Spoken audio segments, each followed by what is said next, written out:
Tere tulemast Kamille kunstitundi. Rõõm sind taas näha. Täna me joonistame muna. Muna on väga hea ja lihtne vorm, et alustada igasugust joonistustundi. Muna joonistamise pealt saab õppida, kuidas teha valguse ja varjuga vorm. Ja kui sa tahad kunagi jõuda sihukese asja maalimiseni või mingi muu asja maalimiseni, siis kõigepealt on hea alustada munast.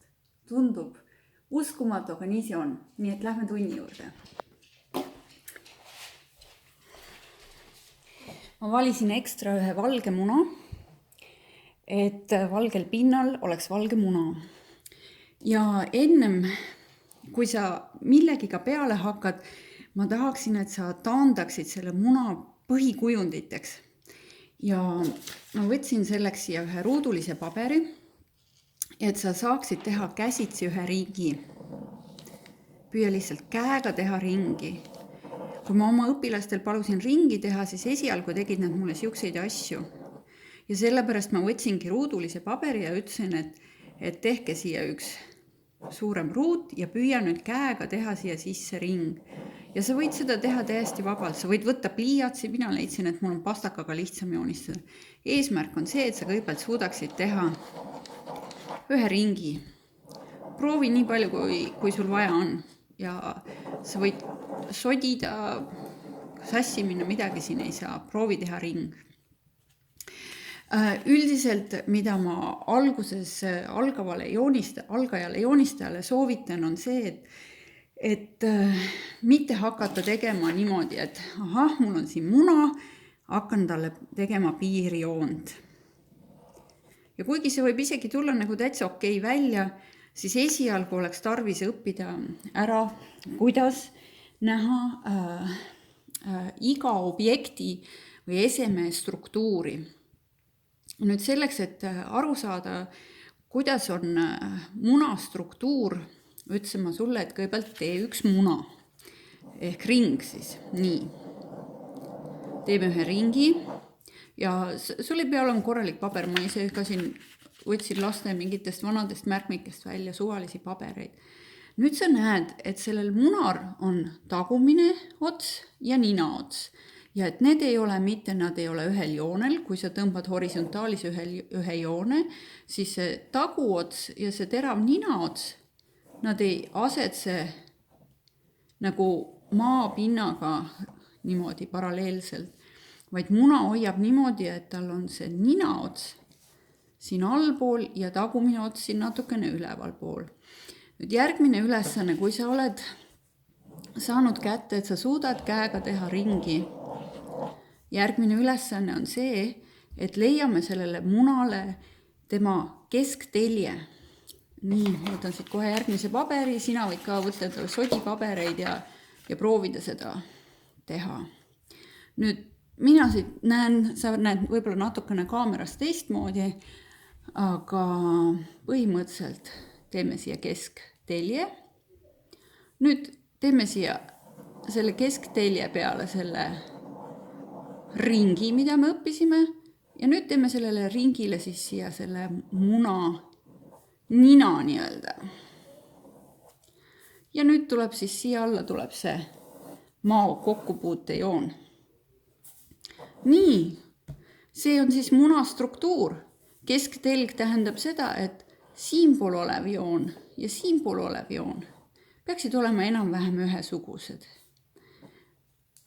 Selline on muna struktuur.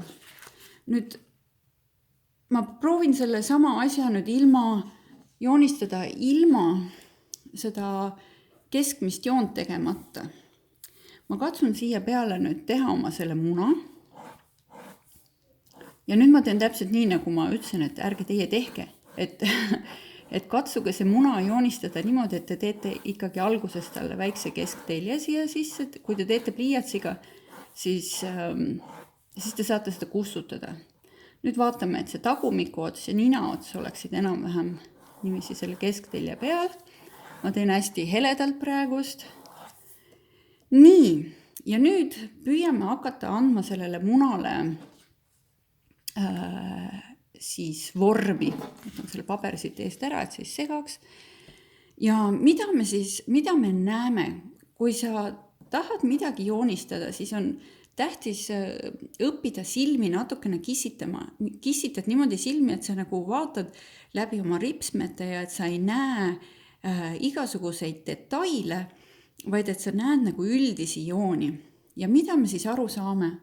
Saame aru sellest, et siia alla tekib kõige suurem vari. See koht on see, kuhu tekib kõige suurem vari. Siin on kõige järsem joon ja huvitaval kombel muna ise nagu tundub selle koha pealt, kus ta lauaga hakkab kokku puutuma, päris hele. Sinna nagu varju ei teki, aga laua peale tekib vari. Seega ma võin siit kohe niimoodi ära tumestada selle varju koha. Siit kohast nüüd, kuidas ma seda sulle näitan, siit tagant jällegi on laud hele ja munale tekib tume asi.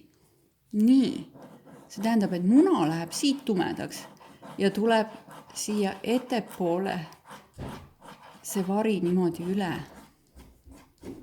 Nii, ja siis on muna natukene siit ka veel tume. Mina nüüd tegin seda lihtsalt pastakaga, natukene niimoodi nühkides nii-öelda. Kuidas sina oma pliiatsi või pastakaga tahad seda varju anda? See on täiesti sinu enda küsimus. Võib anda niimoodi, et sa lähed nagu mööda seda vormijoont. Sa võid ka teha niimoodi, et sa teed mingisuguseid siukseid jooni. Nii, vaadake, see koht siin ja lauavalgus on peaaegu sulanduvad üle. Laud on isegi nagu tumedam kui muna ja seda sa võid ka natukene siit anda niimoodi. Aga võid ka üldse andmata jätta selle varjutooni siia.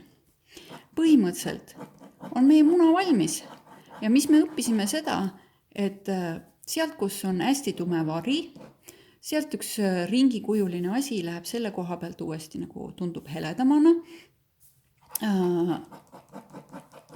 Ja et ma saangi siis puhtalt joonega anda edasi vormi. Nii, siit on ka muna nagu tumedam veel. Ja nüüd ma võin seda siit alt nagu veelgi tumedamaks nühkida. Niimoodi. Ja kui sa tead, siis ma olen teinud terve seeria õunamaale ja põhimõtteliselt ei ole see mitte midagi muud kui see, et ma olen ükskord ära õppinud, kuidas joonistada valgel taustal valget muna ja põhimõtteliselt sellega saad sa, kui sind huvitab joonistamine, siis selle oskusega saad sa ära lahendada väga-väga paljud objektid või siis asjakesed.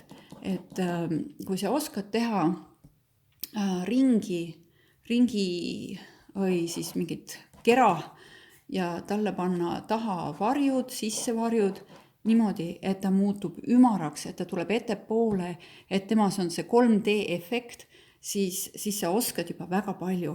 Võta mitu sodipaberit, mina kasutasin ka mingisugust enda vana kalendrit ja lihtsalt sodi seda muna. Nagu sa näed, see ei võta rohkem kui 10 minutit, tee kas või mitu tükki, kuni sa jääd oma munaga rahule. Aitäh, et sa tulid mu tundi ja näeme järgmine kord jälle. Aitäh sulle ja muuseas, likei ja telli mu kanal, võid vajutada ka väikest kella nuppu seal kõrval, siis sa iga kord kuuled, kui ma uue video olen üles laadinud. Aitäh sulle, tšau!